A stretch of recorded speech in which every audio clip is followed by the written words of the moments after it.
Hadisnya adalah riwayat Imam Tabarani dengan hadis sahih, kata Nabi SAW, haji dan umrah akan menghilangkan kesusahan hidup dan kemiskinan sebagaimana api menghilangkan karat dari besi. Tahu karat ya? Hah? Oke. Kalau ngerti alhamdulillah. Kata Nabi SAW, haji dan umrah yang dikerjakan secara berkesinambungan. Kesinambungan paham ya? Rutin. Dari umrah ke umrah, dari haji ke haji. Akan menghilangkan kesusahan hidup dan kemiskinan sebagaimana api menghilangkan karat dari besi. Artinya apa? Kaya.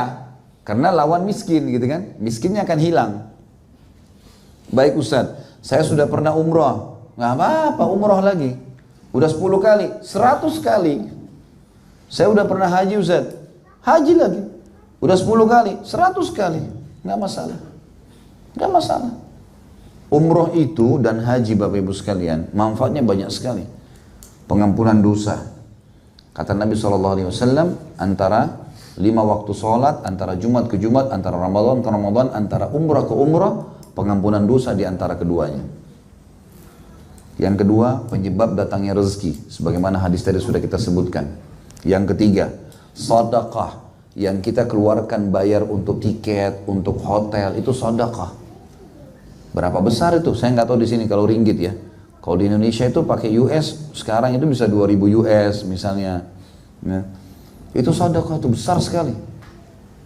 Kemudian juga dapat pengalaman, dapat banyak pahala. Sholat di Masjid Haram Mekah, berapa pahalanya? 100.000. Tahu bagaimana 100.000 itu? Begini hitung-hitungannya supaya tahu ya. Saya pernah umroh dengan satu jemaah saya dari Jakarta, dari Indonesia, dari Irian kebetulan beliau. Umroh, waktu itu biayanya sekitar 3.000 US lah. Ya. Memang bintang 5 hotelnya. Kemudian kami pas masuk pulang habis sholat duhur, dia bersamaan sama saya, lalu saya tanya, Pak, Bapak bayar berapa umrah? 30 juta rupiah, sekitar 3.000 US pada saat itu, kursnya sekitar 10.000 rupiah. Terus saya bilang, itu banyak Pak? Ya sedang lah bagi dia, karena dia punya kemampuan. Pak mau nggak saya hitungkan pahala yang Bapak dapat? Kaget dia, emang bisa Ustaz? Ya yang ada dalilnya saja. Baik, bagaimana caranya Ustaz? Saya bilang, Bapak sudah tahu hadis kan? Sholat di masjid Haram Mekah ini sama dengan 100.000 dibandingkan tempat lain. Di Masjid Nabawi sama dengan 1.000. Kita ambil yang 100.000 yang di Mekah ini. Kebetulan kami lagi di Mekah waktu itu. 100.000 ini, coba Bapak Ibu pakai kalkulator, dibagi dengan jumlah hari satu tahun. Satu tahun kan 365 hari ya. Coba bagi antara 100.000 pahala dengan 1 tahun kehidupan kita, itu akan keluar angka 274 tahun. Berarti kalau kita sholat 1 kali duhur di Mekah, sama 274 tahun di KL nih. 1 kali sholat. Baik, saya bilang sama dengan 274 tahun Bapak sholat di Indonesia. Itu kalau sholat sendiri loh Pak. Sholat berjamaah lain lagi. Ada hadisnya riwayat Imam Ahmad, sholat seseorang di antara kalian di rumahnya, di pasarnya, dan masjidnya, bandingkan dengan masjid berjamaah adalah 25 kali lipat. Ada hadis lain, sholat sendiri dengan sholat berjamaah perbandingannya 27 derajat. Beda ya. 25 kali lipat dan ada 27 derajat. 25 kali lipat, kalau kita kali 274 kali 25, kurang lebih 6.500 tahun. 6.500 tahun ini bukan main-main ini. Berapa ringgit Bapak Ibu bayar umrah itu? Dan bagaimana dengan satu sholat berjamaah 6.500 tahun? Belum 27 derajat tadi. Kata Ibnu Abbas radhiyallahu anhu, 27 derajat perbandingan sholat sendiri dengan berjamaah itu adalah 1 derajatnya ke derajat yang di keduanya di surga nanti jaraknya 500 tahun.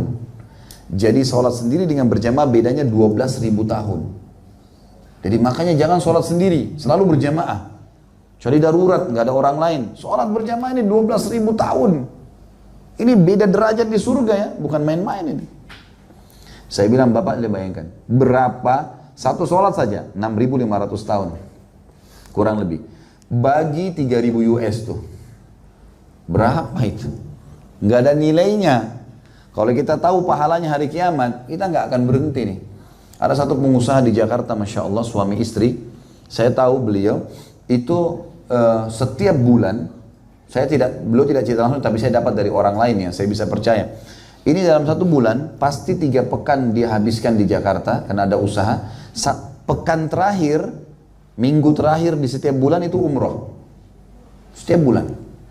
Tidak pernah enggak. Kecuali haji, itu tapi orang bulan-bulan biasa pasti. 3 minggu Jakarta, seminggu Saudi. Pasti. Rezekinya Masya Allah. Luar biasa, punya building banyak. Macam ini tempat-tempat begini, punya dia banyak sekali di Jakarta. Diluaskan sama Allah. Jadi haji dan umroh itu manfaatnya besar. Atha bin Abi Rabah rahimahullah, salah satu ulama tabi'in, itu umurnya 100 tahun. Dan beliau haji 70 kali. Artinya 70 tahun. Kalau peraturan pemerintah misal 5 tahun sekali ya sudahlah, tidak apa-apa. Misal ya, tapi tetap usahakan. Kalau umroh bisa umroh aja.